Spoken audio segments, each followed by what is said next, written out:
Howdy folks, I hope everyone is doing well today. Today is a little bit off of my normal topic, stream or style or whatever,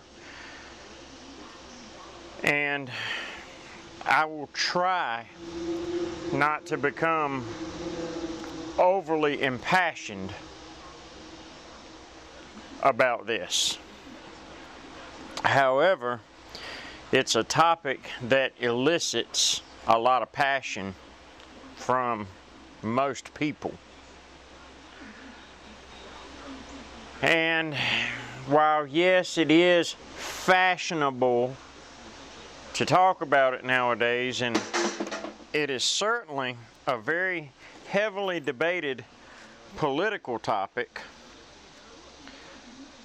I'd like to think that my motives in this are pure, if that makes sense.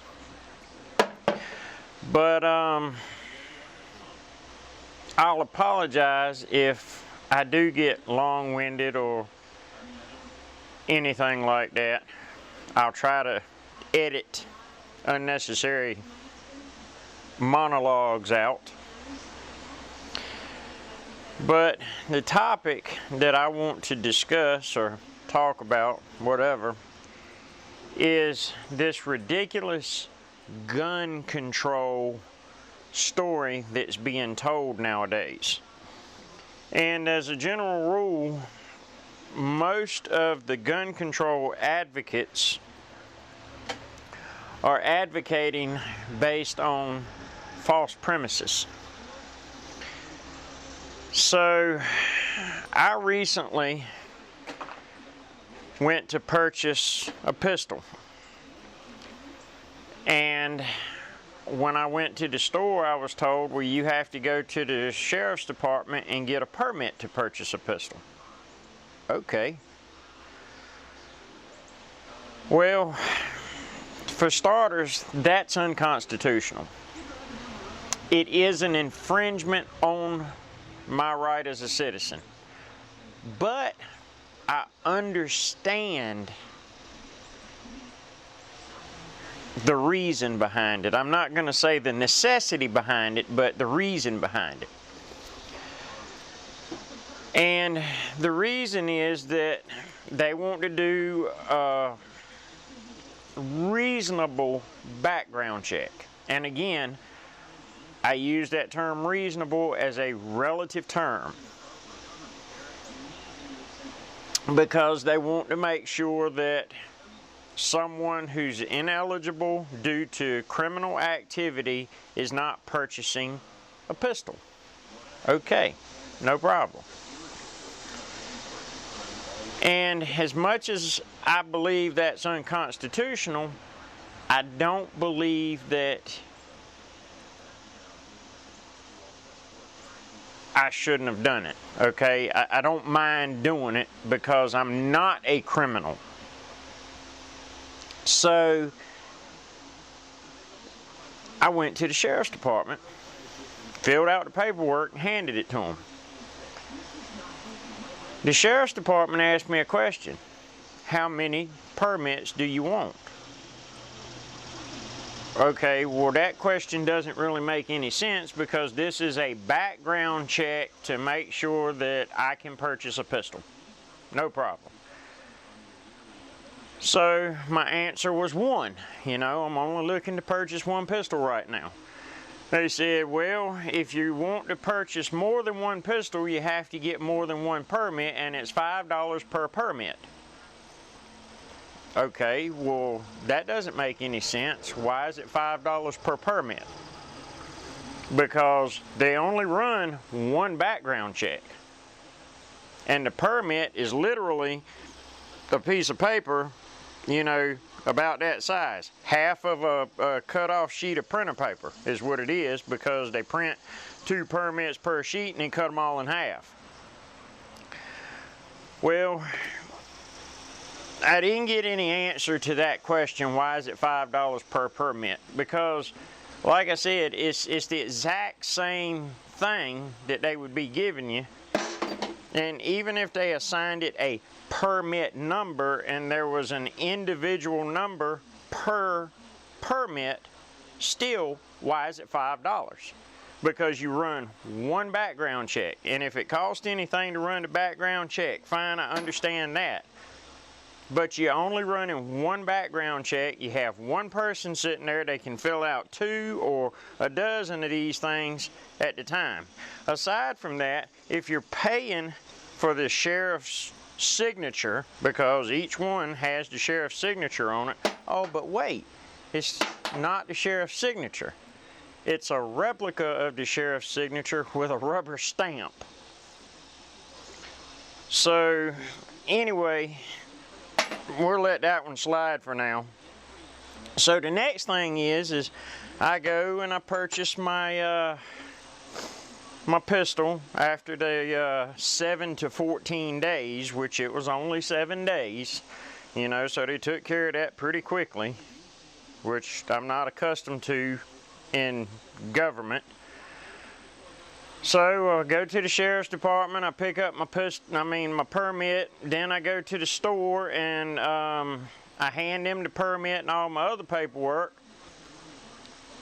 And the young lady, there's only one person in the store that can do the whatever the law requires to sell me this pistol. Comes around the counter and they've got a laptop sitting there plugged up, and she punches up something on the screen there and says, all right, now I need you to come and answer all these questions. And it took me a few minutes to get them to explain to me, because apparently I wasn't asking the right questions, but it took me a few minutes to get them to explain to me that the thing that I was filling out on that computer right there was ATF paperwork. So what I did by filling, well, I say paperwork, is ATF records. Okay, so what I did by filling that out, and I had to do that to purchase the pistol, is I was registering myself with the ATF as being a purchaser and owner of firearms. That's a national gun registry. That's exactly what they want when they come for your guns. And they're going to. Sooner or later, the U.S. government's going to come for your guns. But anyway, we'll skip on past that. I live in North Carolina. North Carolina's an open carry state. So I have literally, at this point, done everything required to strap a holster on my side and carry my pistol around in the open. Well, you see, I hope you see that I'm wearing a long tail shirt and I don't tuck my shirts in. It's very uncomfortable to me to tuck shirts in, so I don't. Well, we'll use the cell phone as an example. So right now, I'm open carrying my cell phone. According to the law, this is concealed. Now, it's a cell phone, so it's legal. Now, if I'm carrying a pistol on either one of my sides in a holster, even if my shirt is pulled down over them, it's pretty obvious that there's a pistol there.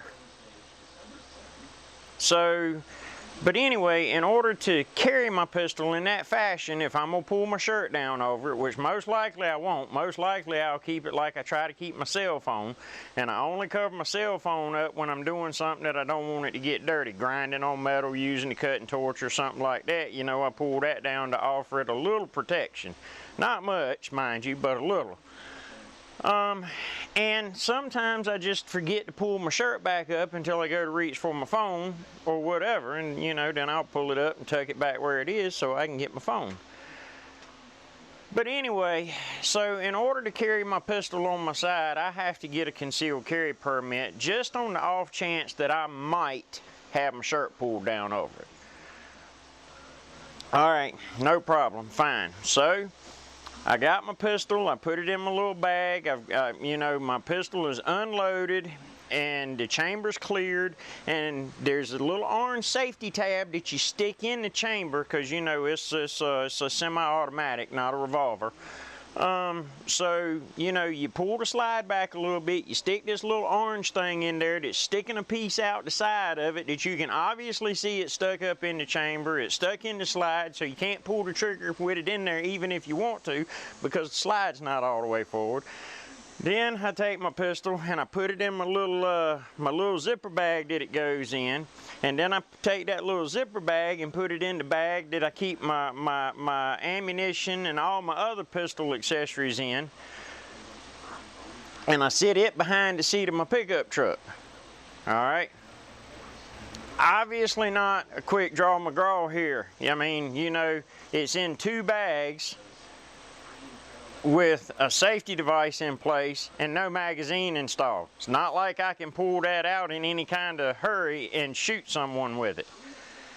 So I get to the concealed carry, or I meet up with the concealed carry fella that's teaching the class, and he tells me that in the county that I happen to be in at that time, not my county, I'm fine in my county with it that way, but I went to another county for the concealed carry class, and the instructor in that class tells me that that is considered a concealed weapon.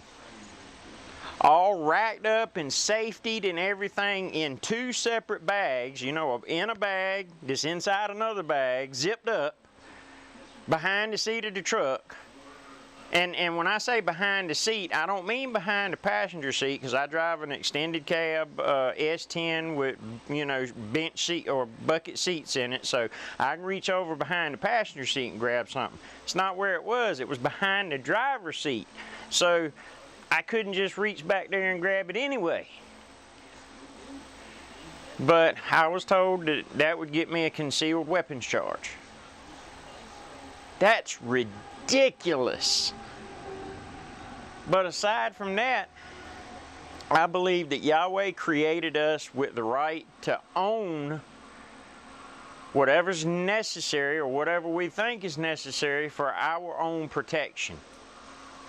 And the founders of this country thought the exact same thing. After multiple attempts to disarm the people by the British government and the figurehead government officials that Britain had appointed as governors over the different colonies and whatnot prior to the Declaration of Independence and the Revolutionary War and all of that,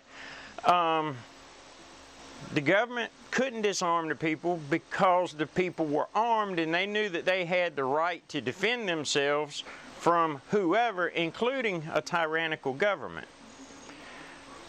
But us conservative-minded people out here in the world today have sat idly by and allowed the government to slowly whittle away at our rights until now we essentially don't have any rights to defend ourselves. In this concealed carry class, you know, you learn a little bit about the laws governing self-defense and stuff like that, and I'm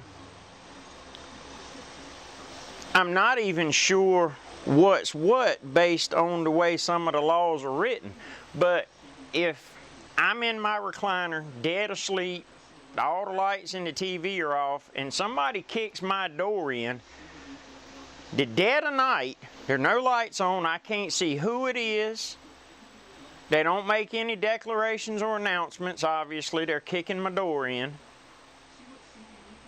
and I wake up and reach down and pick up my pistol and shoot,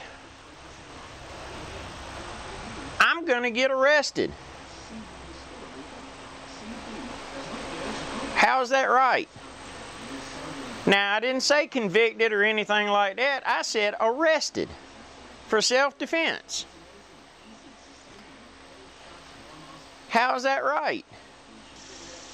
So, on to the next thing. If you have a concealed carry permit, it's associated with your license plate on your vehicle, your driver's license, vehicle registration, and all of that. So, if an officer pulls you over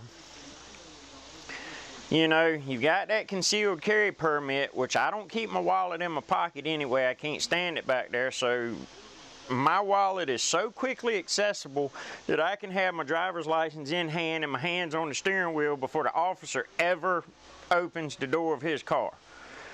Now, I need to move my registration so it's not in the glove compartment, but I mean, that's really irrelevant. So, but the point is that when he runs your license plate number, immediately he knows that the owner of that vehicle has a concealed carry permit. So he's going to approach the vehicle with caution. No problem. As the officer approaches the vehicle, my window's already going to be down. And if I have my pistol with him or with me, I'll announce that. Officer, I have a pistol. This is where it is on my person or in my vehicle or whatever. My hands are on the steering wheel. Here's my driver's license and, you know, whatever. Criminals aren't going to do that. So someone who's ineligible to have a pistol or firearm of any sort, when they get pulled over, it may tell them that, it may tell the officer that when he runs the license plate, this person's not eligible to have a firearm because, you know, whatever reasons. Fine. So if the criminal has a pistol or something or other hidden in his car somewhere, is he going to volunteer that information? No. So what good does gun control do? Because this is really what it all boils down to.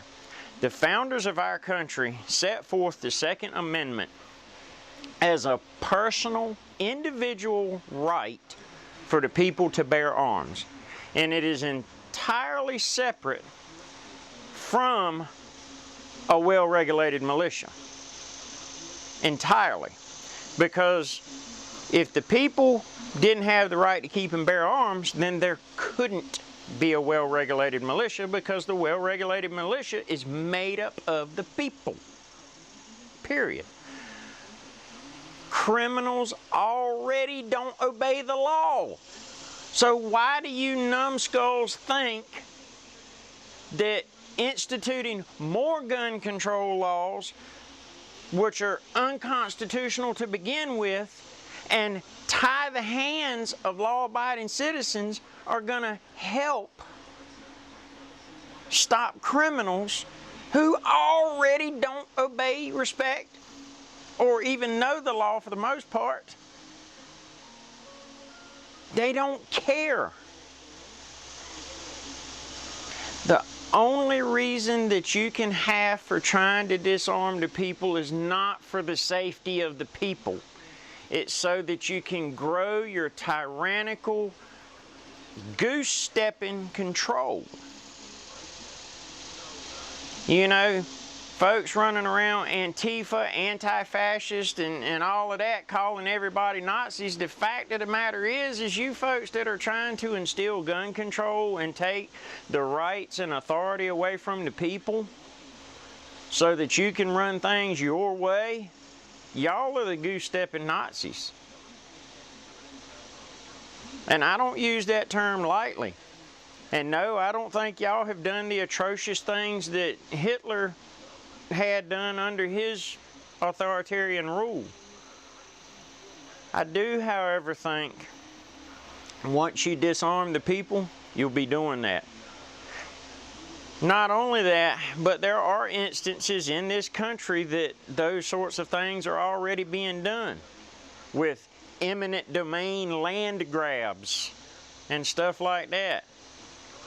There's a couple that has spent thousands, if not millions of dollars, because they bought a piece of property and cleared a drainage ditch that was the responsibility of the municipality to clear, because it was backing water up on their property. Were taken to court for it. Won their court case. And then the federal government came in and said, it doesn't matter that you won the court case, you violated these instructions right here, which they didn't violate because they were only clearing a ditch that was already there. And had the drainage, it was actually a drainage tile on a driveway that they unblocked, and it allowed the water to drain off of their property. which was flooded because of the block ditch. They can't use their property if they even still hold the deed to it, because the government has come in and they're living in a travel trailer now, a camper, because the government has cost them everything. And you think these things are going to get better once the government takes the right of the people to keep and bear arms away? That's not how it works. That is just simply not how it works.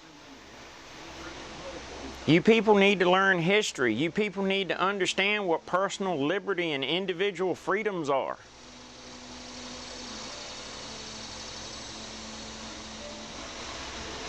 I want to carry a pistol because it's my constitutional right. And during the course of a background check, it's nobody's business to ask me, why do I want to go buy a pistol or rifle or shotgun or F-15 fully loaded with armaments? Because as a natural-born United States citizen, it is my constitutional right to own largesse. If I can afford to buy it, it's my right to own it. Do I want to go out and kill people? Absolutely not. I don't want people to kill me either. I don't see you folks out there on the Serengeti. That's the wrong. Serengeti. I'm sorry. Got my syllables mixed around there. I don't see you folks out there on the Serengeti taking the teeth away from the lions and tigers and bears and taking the horns off of the antelope and water buffalo and all of that stuff. I don't see y'all down there in Florida pulling the teeth out of the alligators and, you know, whatever. It's because it's their Yahweh-given right. Or if you took the alligator's teeth, they couldn't eat. Baloney. They can eat all the fish they want.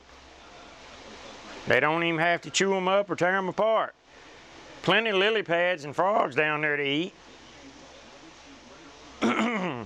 Or if you take the water buffalo's horn, they can't defend themselves. Exactly. And by trying to take away the people's Yahweh-given rights to keep and bear arms, they can't defend themselves. Problem is the biggest thing that people have to defend themselves from is other people. So anyway, I know this is a long video. If you sat and watched it, I appreciate it. Probably not. I probably haven't cut too much out of it, if anything at all. So please share this video, or at least excerpts from this video that help emphasize the points that I've tried to exemplify here. Other than that, remember Proverbs 18:13, Acts chapter 17 verses 10 and 11, and 2 Timothy chapter 2 verse 15. Also remember that Yeshua, Jesus, told the disciples to sell their cloak and buy a sword. You know, that was to sell the cloak, to have the money to buy a sword. If you've got the money to buy a sword without selling your cloak, by all means. It's Yahweh who has given you the right to do that. Rights are not given by governments.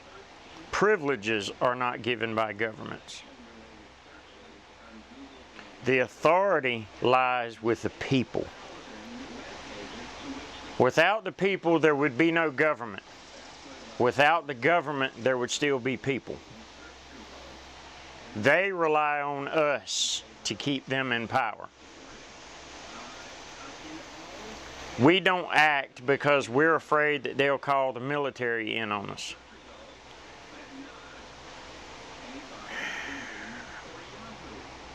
I'm not afraid to die. I am a veteran. I was in the Air Force. I joined the military to fight for your rights and my rights, all of our rights. And the oath that we took, we swear to defend the Constitution and the people against all enemies, foreign and domestic.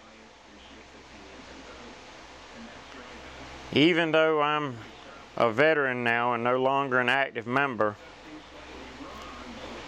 and have ostensibly been released from that oath, it's still my Yahweh-given responsibility to fight for the less fortunate, to help those that I can. That is my goal and desire. I hope to see each and every one of you in the kingdom of heaven. Yahweh bless.